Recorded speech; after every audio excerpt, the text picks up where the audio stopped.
السلام علیکم ورحمۃ اللہ وبرکاتہ نحمدہ ونصلی علی رسولہ الکریم اما بعد فاعوذ باللہ من الشیطان الرجیم بسم اللہ الرحمن الرحیم رب اشرح لی صدری ویسر لی امری واحلل عقدۃ من لسانی یفقہوا قولی رب زدنی علما اللہم فقہنا فی الدین آمین۔ جی کیا حال ہیں سب کے؟ سب خیریت سے ہیں الحمدللہ۔ آج ہم آیت نمبر 80 پڑھیں گے، سورہ البقرہ۔ لفظی وضاحت دیکھتے ہیں۔ وقالو، تو انہوں نے کہا، لن تمسنا النار، ہرگز نہ چھوئے گی آگ۔ لن ہرگز نہ، تمسنا النار چھوئے گی، نار آگ، الا سوائے، ایامن دن، معدودات چند، گنے چنے دن۔ قل، تو کہہ دیجئے، اتخذتم، کیا تم نے لیا، عند اللہ، اللہ کے پاس سے، عہدن، کوئی وعدہ، فلن، تو ہرگز نہ، یخلف اللہ، خلاف کرے گا اللہ، عہدہ، اپنے وعدے کے۔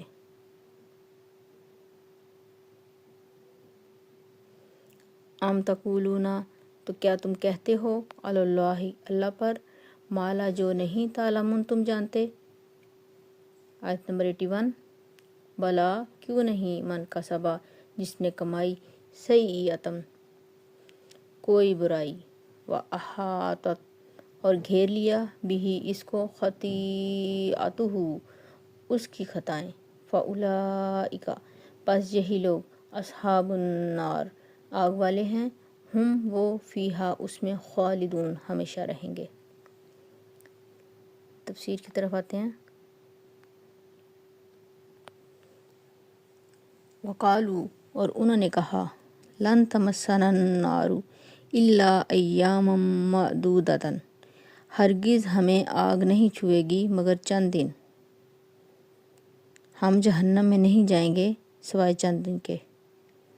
تو کل کہہ دیجئے، اتخذتم عند اللہ عہدا، کیا تم نے اللہ سے وعدہ لے رکھا ہے کہ تم جہنم میں چند دن کے لیے جاؤ گے، فلن یخلف اللہ عہدہ، تو اگر اللہ نے اپنا وعدہ دے رکھا ہے تو اس کے خلاف نہیں کرے گا۔ کہ اگر سچ میں ایسا ہے کہ تم نے اللہ سے وعدہ لے رکھا ہے کہ اللہ نے تمہیں کہا ہے کہ تم بس چند دن ہی جہنم میں جاؤ گے، تو پھر اللہ تعالیٰ اپنے وعدے کو پورا کرے گا۔ وہ جھوٹ نہیں بولتا، نہ ہی وعدہ خلافی کرتا ہے۔ تو وہ کیا کر رہے ہیں؟ ام تقولون علی اللہ، یا تو اللہ کے بارے میں وہ باتیں کر رہے ہیں جو تم جانتے ہی نہیں ہو، جھوٹ پر مبنی تھی یا پھر جہالت پر مبنی تھی۔ بنی اسرائیل جو تھے وہ عقیدے کی خرابی بھی ان میں بہت تھی، آخرت کے بارے میں دھوکے کا شکار تھے۔ کیا کہتے تھے کہ ہم چند دن بس آگ میں جائیں گے، مانتے تھے کہ ہم نے غلط کیا، شرک کیا۔ پیچھے ہم نے پڑھا نا، بنی اسرائیل نے شرک کیا، وہ بچڑے کا معبود بنانے والا جو قصہ ہے وہ سارا، اس میں ان کو پتہ تھا کہ ہم نے شرک کیا ہے، ہمیں سزا ملے گی، ہم آگ میں جائیں گے، لیکن چند دنوں کے لیے۔ لن تمسنا النار الا ایاما معدودات، مطلب کہ گنتی کے جو دن ہوں گے نا، وہ ہم آگ میں جائیں گے، پھر اللہ تعالیٰ ہمیں آگ سے نکال لیں گے۔ تو وہ پوچھا جا رہا ہے کہ کیا اللہ سے وعدہ لے رکھا ہے تم نے، یا اللہ نے تم سے ایسا وعدہ کیا ہے کہ تم صرف چند دن ہی جہنم میں جاؤ گے؟ تو اگر اللہ نے سچ میں تم سے وعدہ کیا نا، تو پھر تو تم سچ میں ہی جاؤ گے چند دن کے لیے۔ یہ بنی اسرائیل سے مخاطب ہو کے پوچھا جا رہا ہے۔ بلا، کیوں نہیں، من کسبا سیئۃ، جس نے برائی کمائی، برے کام کیے، واحاطت بہ خطیئتہ، اور اس کو اس کی برائی نے گھیرے میں لے لیا۔ احاطت، احاطہ ہوتا ہے کسی چیز کو بند کر دینا دیوار کے ساتھ،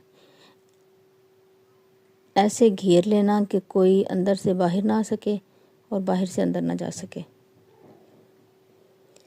ہاں، جس نے غلط کیا، برائی کی، وہ برائی میں پھنس جائے گا۔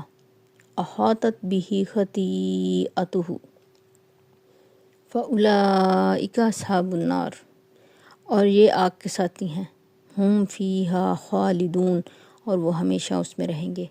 پچھلی آیت میں جو انہوں نے کہا نا کہ ہم نے وعدہ لے رکھا ہے، اللہ نے ہم سے وعدہ کر دیا ہے کہ جہنم میں نہیں جائیں گے ہم، لیکن چند روز جائیں گے۔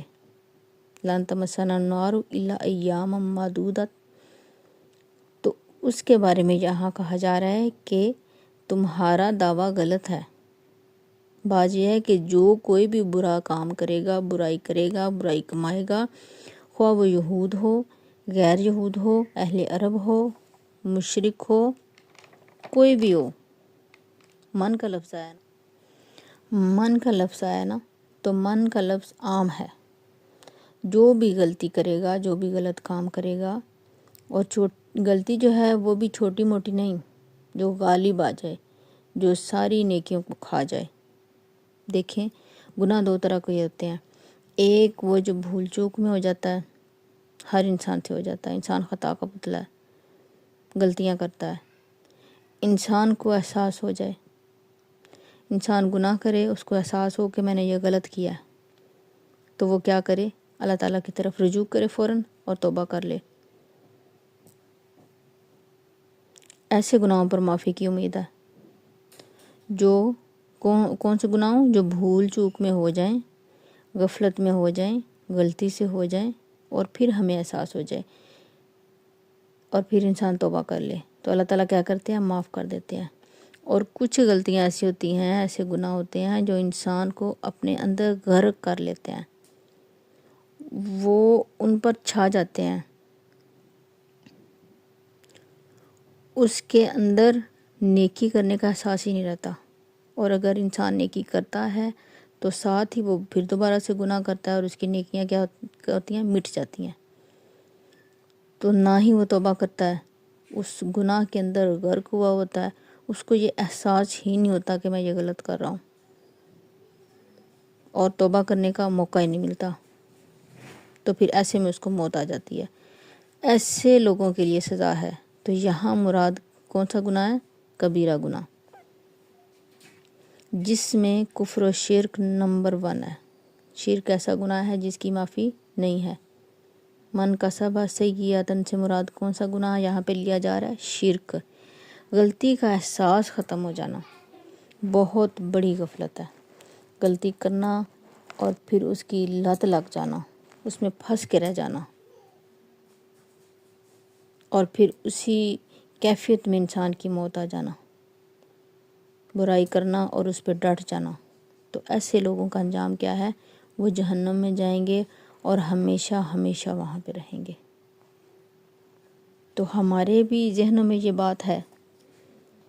آج تھوڑی سی ڈسکشن ہو رہی تھی، ہم دوستوں میں ہم بیٹھے ہوئے تھے، تو ہم بھی یہی بات کر رہے تھے کہ ہمارے جو ہیں وہ غلطیاں جو ہوں گی ان کا حساب کتاب ہوگا، اور کچھ گناہ ہوں گے جن پہ ہماری پکڑ ہو جائے گی، تو اللہ تعالیٰ ان گناہوں کی سزا دینے کے بعد ہم کو جہنم سے نکال دیں گے اور جنت میں داخل کر دیں گے۔ تو دیکھیں، کچھ باتیں ہماری جو ہیں وہ بنی اسرائیل سے ملتی ہیں۔ ان کا بھی یہی مائنڈ تھا نا کہ اللہ تعالیٰ جہنم میں ہمیں کچھ دن کے لیے رکھیں گے، اور ہمارا بھی یہی دل ہے، اور ہم کہتے بھی اسی طرح ہیں۔ اللہ تعالیٰ کی رحمت سے نا امید نہیں ہونا چاہیے، اللہ تعالیٰ کی رحمت کی امید ہونی چاہیے، یہ اچھی بات ہے، کیونکہ وہ رحمان ہے، وہ رحیم ہے، وہ ہم پہ رحم کرے گا ضرور، لیکن اپنی غلطیوں پہ ڈٹ جانا اور نیت یہ رکھنا کہ غلطیاں کرتے جاتے ہیں، خیر ہی ہے، جہنم میں کچھ روز رہیں گے، پھر وہاں سے نکال دیے جائیں گے، کیونکہ ہم تو مسلمان ہیں، اور ہم مسلمان جو ہیں وہ جہنم میں نہیں رہیں گے، یا جن کے اندر رائی کے برابر بھی ایمان ہوگا وہ جہنم سے نکال لیا جائے گا۔ تو دین کو اس طرح سے استعمال کرنا یہ غلط ہے۔ ہم غلطی کریں، گناہ کریں، برائی کریں، تو ہمیں اس بات کا احساس ہو، ہم اس سے توبہ استغفار کریں، اللہ سے معافی مانگیں، اللہ سے معافی طلب کریں، اس کے بعد ہمیں سزا ہو اور پھر ہم جہنم سے نکال دیے جائیں۔ جو گناہ ہم نے کیے ہوں گے تو یہ طریقہ کار ہوگا۔ یہ طریقہ کار غلط ہے کہ ہم گناہ کرتے جائیں اسی اس میں کہ اللہ نے ہم کو جہنم سے نکال لینا ہے۔ اللہ نے ہم کو جہنم میں نہیں رکھنا۔ تو اللہ تعالیٰ کیا کہہ رہے ہیں کہ جس نے اس طرح کا گناہ کیا کہ جس کی اس کو لت لگ گئی، اس میں وہ پھنس کے رہ گیا، من کا سبا سیئتن، جس نے شرک کیا اور احاطت بھی خطیئتہ، اور اس گناہ نے اس کو گھیر لیا اپنے اندر، تو پھر وہ کیا ہیں؟ فَأُولَٰئِکَ أَصْحَابُ النَّارِ هُمْ فِيهَا خَالِدُونَ، اور وہ آگ کے ساتھی ہیں اور اس میں ہمیشہ رہیں گے۔ اس خوش فہمی میں نہیں رہنا کہ گناہ کرنے کے بعد مسلمان ہیں تو جہنم سے نکال لیے جائیں گے، بلکہ یہ عمل کرنا ہے کہ گناہ کرنے کے بعد توبہ ضرور کرنی ہے۔ سب سے پہلے تو غلطیوں سے بچائیں خود کو، گناہوں سے دور رکھیں۔ ہم کو جن باتوں کا پتہ ہے، جن باتوں کا علم ہے کہ یہ غلط ہیں، یہ گناہ ہیں، ان کے قریب بھی نہ جائیں۔ جیسے پیچھے ہم نے پڑھا تھا حضرت آدم علیہ السلام کو اللہ تعالیٰ نے کہا تھا کہ وَلَا تَقْرَبُوا هَٰذِهِ الشَّجَرَةَ، کہ اس درخت کے قریب بھی نہ جانا۔ تو جہاں سے ہمیں پتہ ہو کہ ہم پھنس جائیں گے، اس کے قریب بھی نہ جائیں۔ گناہوں کو یہ سوچ کے کر لینا کہ چلو خیر یہ کر لیتے ہیں، بعد میں توبہ کر لیں گے، کیا پتہ ہمیں توبہ کی توفیق ملے نہ ملے، کیا پتہ ہمیں اتنی مہلت ملے ہی نہ، ہم دنیا سے چلے جائیں، موت آ کے گھیر لے ہمیں۔ تو گناہوں کے قریب بھی نہ جانا، یہ ایک مومن کی اچھائی ہے۔ اور نمبر 2، اگر غلطی سے، کوتاہی سے، کسی طریقے سے، غفلت سے، بھول چوک سے، بغیر احساس کے ہم سے غلطی ہو جائے خدا نخواستہ، تو فوراً سے اللہ تعالیٰ کی طرف رجوع کریں، اللہ سے توبہ استغفار کریں اور اپنے گناہوں کی معافی طلب کریں، اس سے پہلے کہ ہمیں موت آ کے گھیر لے اور ہمارا ٹائم ختم ہو جائے۔ اللہ پاک ہم سب کو عمل کی توفیق دے۔ جزاک اللہ خیرن کثیر، واحسن الجزا فی الدنیا والآخرہ۔ دعا میں یاد رکھیے گا۔ السلام علیکم ورحمۃ اللہ وبرکاتہ۔